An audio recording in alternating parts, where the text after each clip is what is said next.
மக்களே, வெளிநாட்டு அனைத்து தமிழ் சொந்தங்களுக்கும் தை திருநாளாம் தைப்பொங்கல் நல்வாழ்த்துக்கள். வெளிநாட்டில் சவுதி அரேபியாவில் தைப்பொங்கல் எப்படி தெரியுமா இருக்கும்? லீவுலாம் கிடையாது மக்களே. காலையில் எப்பவும் போல வேலைக்கு வந்துட வேண்டியதான்.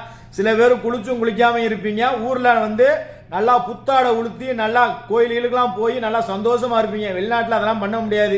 இன்னொரு விஷயம் என்ன தெரியுமா? கல்யாணம் ஆகலைன்னா கூட பரவாயில்ல, கல்யாணம் ஆகிட்டு தலை தீபாவளி தலை பொங்கலுக்குலாம் இங்கே இருந்தோன்னு வச்சுக்கோங்களேன், ரொம்ப மனசு வேதனையாக இருக்கும். இந்தியாவில் இருக்க அனைத்து நல் உறவுகளுக்கு இந்த ஒரு விஷயத்த சொல்கிறேன். வெளிநாட்டில் இருக்கவங்களாம் என்ன பண்ணிட்டீங்கன்னு கேட்குறீங்களே, ஏன்ட்ட கேட்கறதுக்கு பதிலாக கவர்மெண்ட்ட போய் கேளுங்க. நல்ல வேலை வாய்ப்பை கொடுத்தா நாங்கள் ஏன் இங்கே 5க்கும் 10க்கும் கஷ்டப்பட்டு இருக்க போகிறோம், எங்கள் குடும்பத்தையும் பிரிஞ்சு எங்களோட மன நிம்மதியும் பிரிஞ்சு ஏன் இந்த மாதிரி இருக்க போகிறோங்கிறத கவர்மெண்ட்டை போய் கேளுங்க. எங்கள்கிட்ட கேட்காதீங்க. எங்களுக்கு லீவுலாம் கிடையாது. இந்த மாதிரி டியூட்டிக்கு வந்தாச்சு, டியூட்டிக்கு வந்து வேலையை முடிச்சுட்டு போக வேண்டியதான். சாயங்காலம் போனால் ரூமில் பொங்கல் வைப்பீங்களா புளியோரை வைப்பீங்களான்னு கேட்டே கிடையாது. பொங்கலும் கிடையாது புளியோரம் கிடையாது. நாளைக்கு என்ன சமைக்கணுமோ அதை சமைச்சு அள்ளி கட்டிக்கிட்டு திரும்ப வர வேண்டியதான். இப்படி தான் வெளிநாட்டில் பொங்கல் போச்சு. உங்களுக்கு புரிஞ்சு